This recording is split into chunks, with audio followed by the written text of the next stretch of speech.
જય શ્રી કૃષ્ણ બધા મિત્રોને. મિત્રો હું છું જય લાડલી ફાઉન્ડેશન મોરબીમાંથી ને મિત્રો આજે અમારી ટીમ આવી ગઈ છે.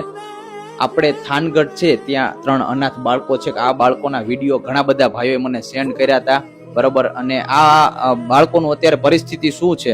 ભાઈ શું નામ તમારું? મારું નામ રવિ. બેટા અત્યારે ઘરમાં શું પરિસ્થિતિ શું છે? અત્યારે કોઈ હિયત ને વાય ઘરમાં કોઈ છે નહીં. મમ્મી પપ્પાને શું થયું?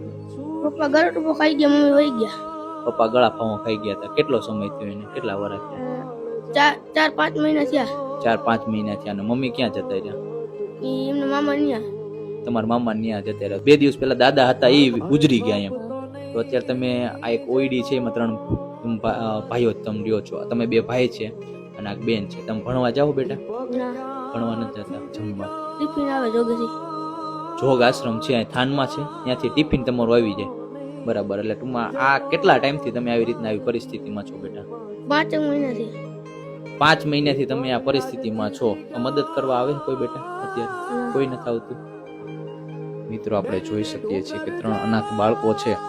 આ બાળકો 5 મહિનાથી લગાતાર આ પરિવારને કોઈ ટૂંકમાં આધાર નથી. કહેવાય ને પપ્પા હતા એ પણ ગળા ફાંસો ખાઈ જતા અને મમ્મી હતા એ ટૂંકમાં કહેવાય ને બાળકોને છોડીને જતા રહે. કોઈ કરિયાણું અમે આપશું પણ એમને રસોઈ બનાવવા માટે, કારણ કે એમને આઈડિયા નથી રસોઈ કઈ રીતના બને. એની ઉંમર નથી છે. કારણ કે બેટા કેટલી ઉંમર થઈ તારી? 12 વર્ષ. આ ભાઈની કેટલી ઉંમર છે? એના 5 વર્ષ. 5 વર્ષ છે. અને બેન છે એની કેટલી ઉંમર? 7-8 છે. 7-8 વર્ષ છે. અને અત્યારે તું ટૂંકમાં ભણવા નથી જતો, કઈ કામ કરો કે કઈ? કામ કરું. શું કામ કરે છે? બોક્સ ભરું કોરિયાના. છે ને કોરિયન બોક્સ ભરવા જાવ. કોડિયાના બોક્સ ભરવા જાય છે. કેટલા રૂપિયા તને આપે? 150 રૂપિયા કરી લઉં. રોજ 150 રૂપિયા તો કમાઈ લે. તારી ઉંમર કેટલી થઈ બેટા? 12 વર્ષ.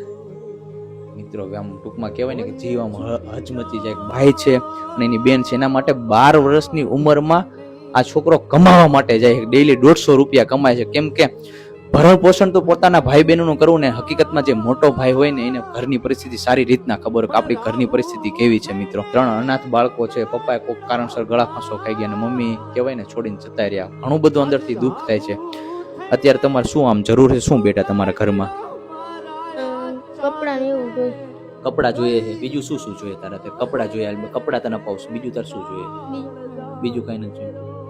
એકવાર તમે હકીકતમાં આવા બાળકો માટે આમ ખુદ અંદરથી આમ લાગણી એટલી થાય છે ને કે બાળકો ટૂંકમાં દુઃખ છે તો પણ એ બાળકો ખાલી કપડાં માગે નથી. બાળકો પૈસા માગતા, પૈસા અમને આપો નથી, કોઈ વસ્તુ માગતા. તમારે કપડાને જે લેવું હોય એ આપણે અપાવશું બાળકોને, બરોબર. વધારે કાંઈ વિશેષ વાત ના કરતા. જય હિન્દ, જય ભારત.